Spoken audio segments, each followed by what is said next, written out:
बिस्मिल्लाहिर्रहमानिर्रहीम। जी स्टूडेंट्स, अस्सलाम वालेकुम। My name is Rihan Sadiq. बेटा, आज डिमिनिशिंग बैलेंस मेथड के तहत हम एसेट की एक्सचेंज सीखेंगे। इससे पहले लेक्चर में हमने एसेट की सेल देखी थी, तो आज एक्सचेंज करते हैं। छोटा सा माइनर सा एक डिफरेंस होता है, कोई कन्फ्यूजन वाली बात नहीं है, बहुत आसान सा सवाल होता है। तो पहले हम क्वेश्चन पढ़ेंगे, उसकी तमाम चीज़ों को अंडरस्टैंड करेंगे, और जब अंडरस्टैंड हो जाएंगी फिर हम उसके सोल्यूशन की तरफ जाएंगे।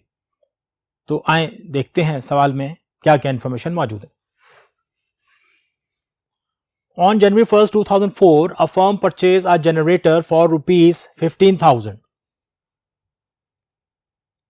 Depreciation is to be charged at the rate of 20% per annum on return down value method. Generator आपके पास 15,000 का है, रेट ऑफ डेप्रिसिएशन 20% है, depreciation method return down value है। ये तीन बातें तो पता चल गई हमें।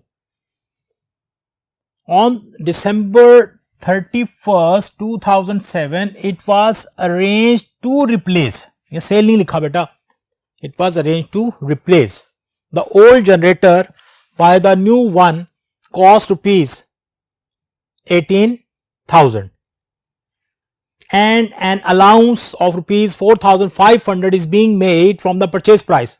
जितने पैसे हम देंगे उस पर हमें चेक छूट दी जा रही है 4,500 की। ये क्या चीज है, ये सारा मसला होता है, इसको देखना है। Required show the generator account for 4 years.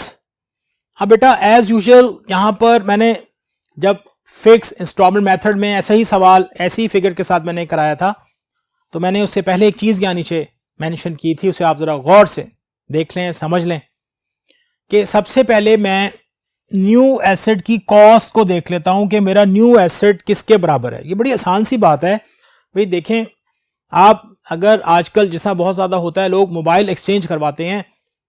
आपके पास एक मोबाइल था, 10,000 उसकी कॉस्ट थी, आपके हिसाब से आपने खरीदा था। नया मोबाइल आप 20,000 वाला लेने जा रहे हैं। अब आप गए, आपने उसको दुकानदार को कहा मुझे ये नया वाला मोबाइल चाहिए और ये आप ले लें, तो मैं ऊपर कितने पैसे दूं? नया कितने का ले रहे हैं आप? 20 वाला। पुराना कितने वाला दे रहे हैं? 10। वो पता आपको क्या कहेगा? 15 ऊपर दे दें। इसका मतलब क्या हुआ कि आपको नया मोबाइल 20 का ही मिला, आपने 15 कैश दिया, 5,000 रुपए का आपने अपना पुराना मोबाइल दिया। इसे कहते हैं एक्सचेंज। तो आपने बेसिकली आपका जो नया एसेट होगा, आपके जो नए एसेट की प्राइस होती है वो बराबर होती है दो चीजों की। एक तो exchange value of the old asset plus जो आपने बैलेंस अमाउंट पे की। जैसा मैंने अभी आपको बताया कि आपने 20,000 में से नया मोबाइल 20 का था, उसने कहा 15,000 मुझे कैश दे दें, बाकी ये मोबाइल दे दें, मैं आपको एडजस्ट कर देता हूं।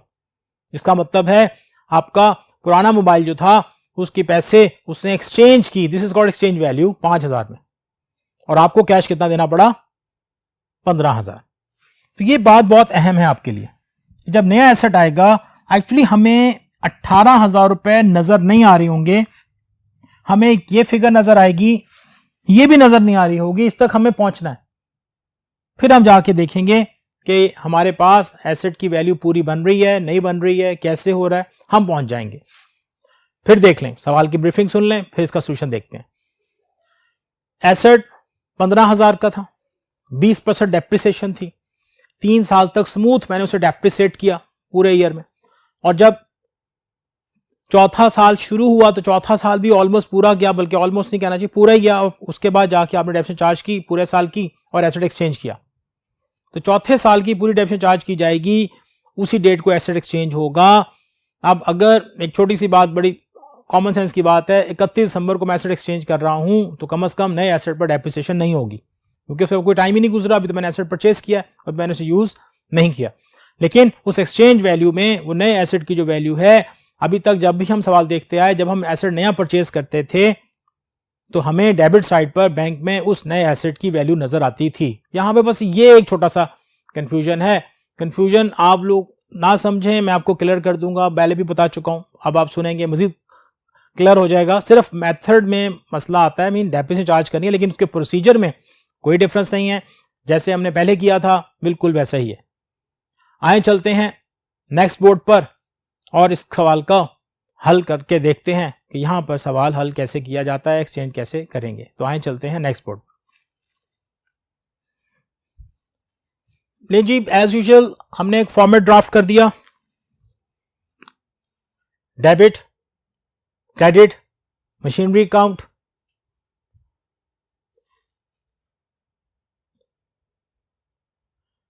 आपका जो जनरेटर है, मैंने इससे पहले भी बताया था कि हम बाज़ दफ़ा उसे मशीनरी की सेंस में लिख लेते हैं, मीन वो मशीनरी में कैटेगराइज कर दिया जाता है। तो हमने यहाँ मशीनरी अकाउंट लिख दिया। एसेट आपने परचेज किया 2004 में, जनवरी 1 में 15,000 का एसेट था, 20% डेप्रिसिएशन थी। पहले साल जब आपने इसको डेप्रिसिएट किया तो ये 15,000, 20% and 12 and amount becomes 3,000। Check कर लें, 15,000 का एसेट था, 20% डेप्रिसिएशन है, तो जो बनेगी 3,000 रुपए। जिस हम पहले बैलेंस लेते थे बिल्कुल उस तरह ही करेंगे।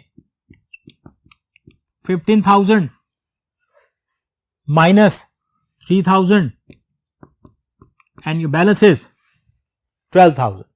अब इसको चेक कर लेते हैं। पहला साल है 15,000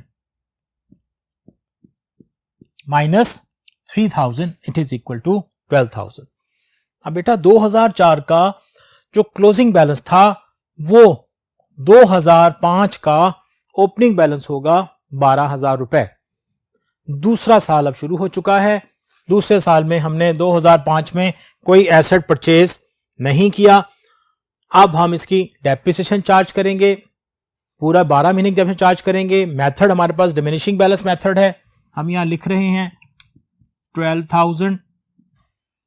ओपनिंग बैलेंस आपका 12,000 आया। ओपनिंग बैलेंस पर हम डेप्रिसिएशन चार्ज करेंगे। डेप्रिसिएशन जो है वो आपके पास 20% है। 12,000 का आपने 20% जब लिया for 12 months, then amount is 2,400। What you will do, अब आप इसका बैलेंस कैलकुलेट करेंगे। 12,000 माइनस 2,400, क्लोजिंग बैलेंस आपका आ रहा है 9,600। अब बेटा इसको हम चेक कर लेते हैं। As usual balance BD minus depreciation, balance BD minus depreciation. 12,000 में से अगर आप 2,400 माइनस कर दें, आपके पास क्लोजिंग बैलेंस आ रहा है 9,600 का। ये क्लोजिंग बैलेंस जो है 2006 का ओपनिंग बैलेंस कहलाएगा और हमने इसे यहां लिख दिया। अब बेटा इस साल भी कोई एसेट परचेज नहीं हुआ, हम ईयर एंड पे जाके इसकी डेप्रिसिएशन कैलकुलेट करेंगे। अब मेथड आपके पास डिमिनिशिंग बैलेंस मेथड है। डिमिनिशिंग बैलेंस मेथड में डेप्रिसिएशन चार्ज की जाती है उस वैल्यू पर जो पिछले साल के मुकाबले में कम हो। अब 9,600 पर अगर मैं 20% डेप्रिसिएशन लूंगा for 12 months, the amount is 1920। 1920 इसकी डेप्रिसिएशन निकल आई। एज यूजुअल 9,600 में यहां लिखूंगा,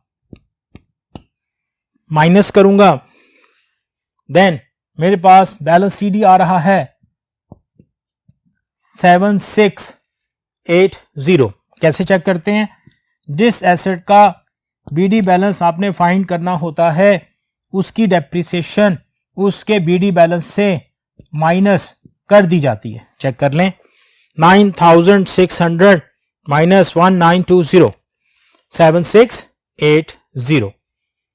ले जिस सवाल की एक छोटी सी ब्रीफिंग सुन लें ताकि फिर हम इस सवाल के एंड की तरफ चलें। आपके पास मशीन थी, एक जनरेटर था 15,000 का, आपने उसको डेप्रिसिएट किया 20% पर। पहले साल जब आपने डेप्रिसिएट किया 12 महीने की डेप्रिसिएशन पूरी लाई, 3,000 उसकी डेप्रिसिएशन बनी 20% के हिसाब से। इसके बाद बैलेंस कैसे लिया, इसका टोटल लिखा, इसका टोटल बड़ा था, जिस साइड का टोटल बड़ा होता है वो दोनों तरफ लिखा जाता है, इसमें से आपने डेप्रिसिएशन माइनस की, बाकी जो फिगर आपके पास बची वो बची 12,000, ये बैलेंस था। दो दफा चेक किया हमने, एक हमने इसको यहां से माइनस किया, फिर हमने इसकी परचेज प्राइस से इसकी डेप्रिसिएशन को माइनस किया। पहले भी कई दफा बात हो चुकी है, पहले साल भर ये पता नहीं चलता कि मेथड फिक्स है कि डिमिनिशिंग है, उसका पता हमेशा दूसरे साल से चलेगा आपको। अब मैं आ गया इसका नेक्स्ट ईयर 2005, ओपनिंग बैलेंस मैंने कैरी किया, वहां का कैरी डाउन बैलेंस था 12,000।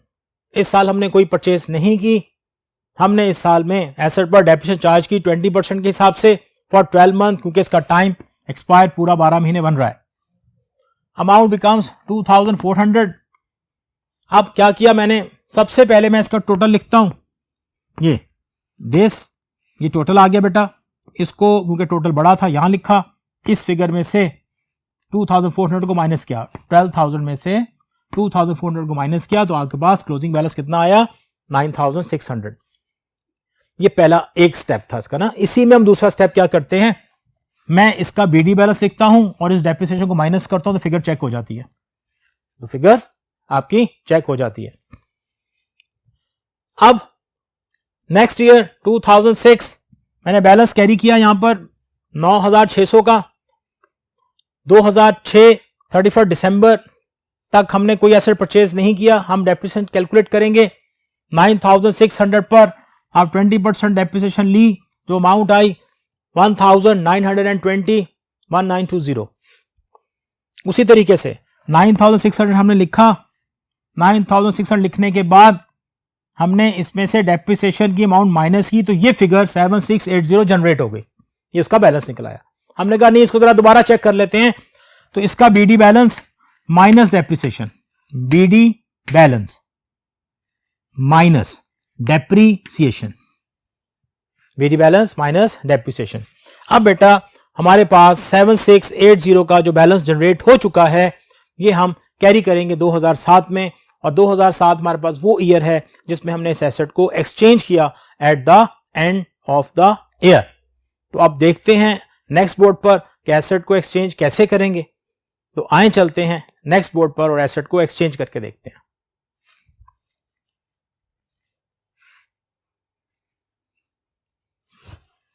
ले बेटा, अब आपके पास वो ईयर आ गया जिसमें हमने एसेट को एक्सचेंज करना है। अब सर एक्सचेंज भाई कोई मुश्किल बात नहीं है, सीधा सा तरीकेकार है। आपने यहां पर एक मैंने बताया था, जब हम एक्सचेंज करते हैं तो जाहिर है हमें कैश नहीं देना पड़ता। मतलब एसेट सेल जो नहीं किया तो हमारे पास कैश आएगा नहीं, हमें सिर्फ कैश देना पड़ता है, हमारे पास कैश आता नहीं है। इसलिए जब हम इसकी वर्किंग यहाँ पे शो करते हैं, वर्किंग के बारे में यहाँ बता रहे होते हैं, तो हमारे पास सिर्फ वही चीजें आती हैं जो हमें चाहिए होती हैं। अब पहले इसकी वर्किंग देख लेते हैं, और इसकी वर्किंग ना बिल्कुल सेम उसी तरह ही है जिससे आपने एसेट को सेल किया था, सवाए एक चीज के।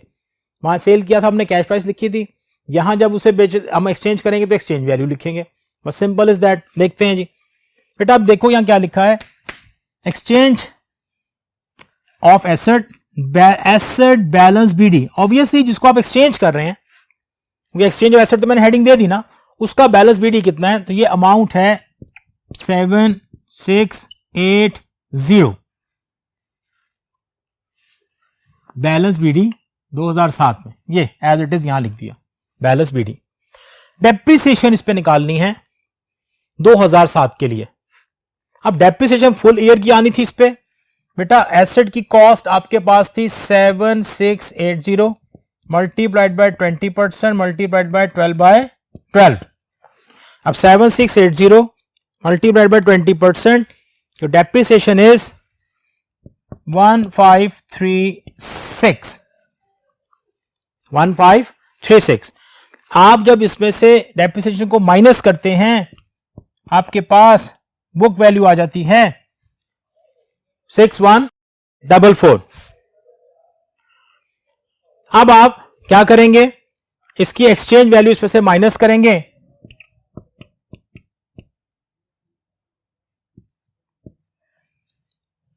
एक्सचेंज वैल्यू थी 4,500, आपने 4,500 में माइनस किया and you have a loss 1644. You have a loss 1644. अब बेटा हमें यहां पर एक तो डेप्रिसिएशन चाहिए क्योंकि कैश नहीं है हमारे पास. डेप्रिसिएशन आपके पास कितनी आई? 1536. एक्सचेंज वैल्यू आपके पास कितनी, क्लॉस कितना आपके पास आया? 1644. देखें कोई परेशानी वाली बात नहीं है, दोबारा सुन लीजिएगा. पहले मैंने क्या किया, एसेट की वैल्यू लिखी बीडी बैलेंस, फिर मैंने इसकी डेप्रिसिएशन लिखी. अब डेप्रिसिएशन पूरे साल की निकालनी पड़ी क्योंकि एसेट एक्सचेंज हुआ है एट द ईयर एंड. उसके बाद आपने क्या किया, बुक वैल्यू फाइंड की. इसके बाद ये एक्सचेंज वैल्यू है, ये क्या है? एक्सचेंज वैल्यू है. इसमें बेटा कैश नहीं लिखा, पहले हम जो लिखते थे यहां पे कैश लिखते थे, अब इसमें यहां लिख रहे हैं एक्सचेंज वैल्यू 4500. इसका मतलब है मेरा जो एसेट था 6144 रुपए का मेरी किताबों में नजर आ रहा था, लेकिन जब एक्सचेंज होने लगा तो उसकी वैल्यू लगाई गई 4500 और मुझे लॉस हो गया 1644 का. ये लॉस जो है मैंने लॉस के आगे लिख दिया, डेप्रिसिएशन मैंने डेप्रिसिएशन के आगे लिख दी. अब आप इन दोनों फिगर्स का यानी कि 1536 और 1644 का एक टोटल ले लें, एग्रीगेट ले लें 3180. ले जी, एक हिस्सा आपके पास कवर्ड है.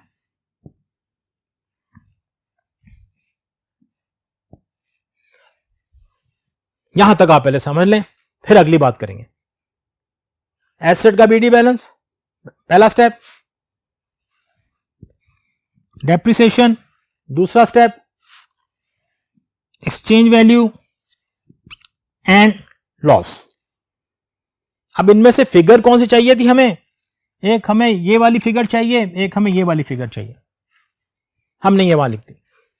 अब बेटा जो नया एसेट आपसे परचेज हुआ है उसकी पेमेंट, बैंक पेमेंट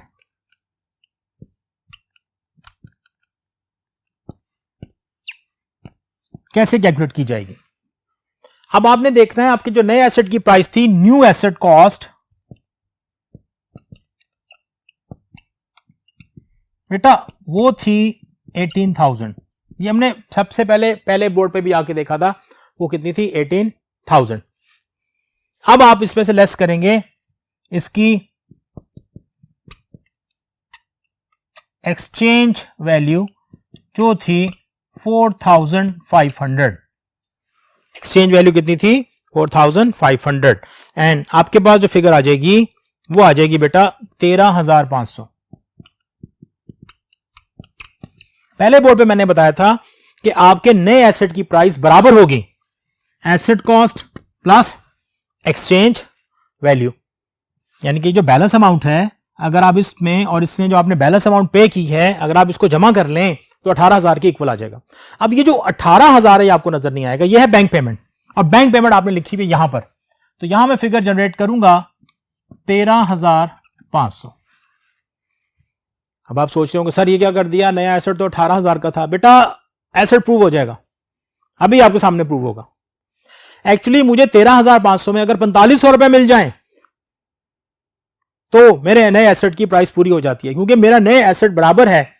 भाई देखे ना, आप पहले एसेट परचेज करते थे, आपने एसेट अकाउंट डेबिट किया, कैश अकाउंट क्रेडिट किया, मिसाल के तौर पर 15,000 से या 18,000 से मैं मिसाल ले लेते हैं.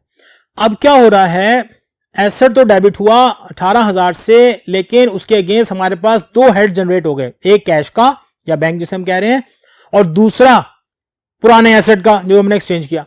यानी कि एक एसेट जा रहा है, एक एसेट आ रहा है, डिफरेंस जो है वो हम कैश में पे कर रहे हैं, इसलिए हमें वो इस तरीके से नजर आएगा. अब देखते हैं, अगर अब इसका पहले हम देख लेते हैं इसका जवाब सही आ रहा है कि नहीं. इस सवाल का या इस मेथड में जब आप इसका बैलेंस निकालते हो तो वो बैलेंस जो है नए एसेट की अमाउंट के बराबर होगा. कैसे? पहले आप इसका टोटल करें, 7680 प्लस 13,500, इट इज 21,180. 21,180. बेटा इसमें से अगर आप माइनस कर दें 3180 and amount is equal to 18,000। नहीं जी, प्रूव हो गया। सर कैसे किया? भाई देखें, 13,000 में अगर आप 4500 जमा करें, सर ये तो 7680 है। नहीं भाई, इसमें से ये दो फिगर माइनस कर दें। कैसे? 7680 माइनस उन दो का aggregate 3180, that amount becomes 45,000। That amount becomes 45,000। फिर देख लें भाई, यहां 45 होता 4500, यहां 13,500, तो यहां आ जाता 18,000। हो कैसे रहा है? ये इतने से डेबिट है, इनमें से ये दो फिगर माइनस होंगी। जब ये दो फिगर्स इसमें से माइनस होंगी तो ये इसको बना देगा, किसके इक्वल ले आएगा? 4500 के। भाई देख लें, अगर आपको समझ नहीं आ रहा तो 7680 में से अगर मैं माइनस कर देता हूं 3180, ये वाला, तो इसका जो आंसर आएगा दैट इज 4500, जो बेटा यहां शो नहीं हो रहा अकाउंट की वजह से, क्योंकि नेट फिगर शो करने के लिए हमें इसे नेट ऑफ करना पड़ेगा, और ये अकाउंट में कुछ चीजें डेबिट हैं, कुछ चीजें क्रेडिट हैं। तो इस तरीके से आप अपने इस एसेट का एक्सचेंज कर सकते हैं।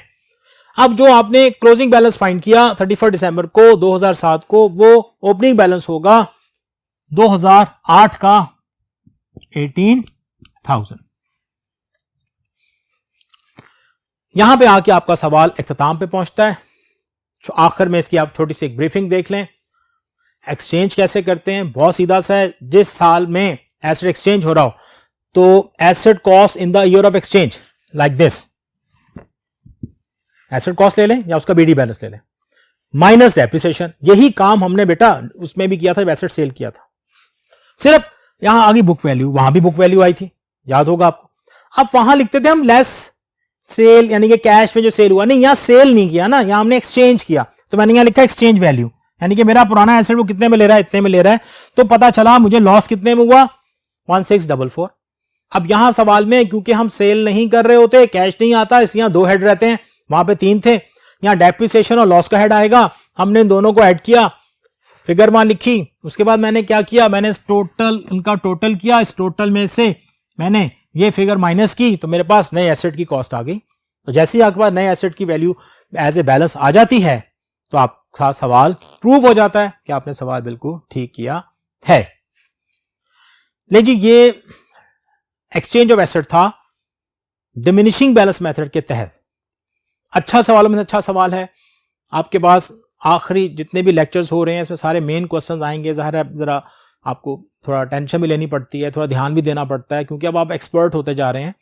प्रैक्टिस करोगे अब अच्छे हो जाओगे बेटा। अब तक के लिए इस लेक्चर में हमने इतना ही कवर करना था। अगले तक इजाज़त दीजिएगा, अगले नेक्स्ट लेक्चर तक के लिए। अल्लाह हाफिज़, अपना बहुत सा ख्याल रखिएगा।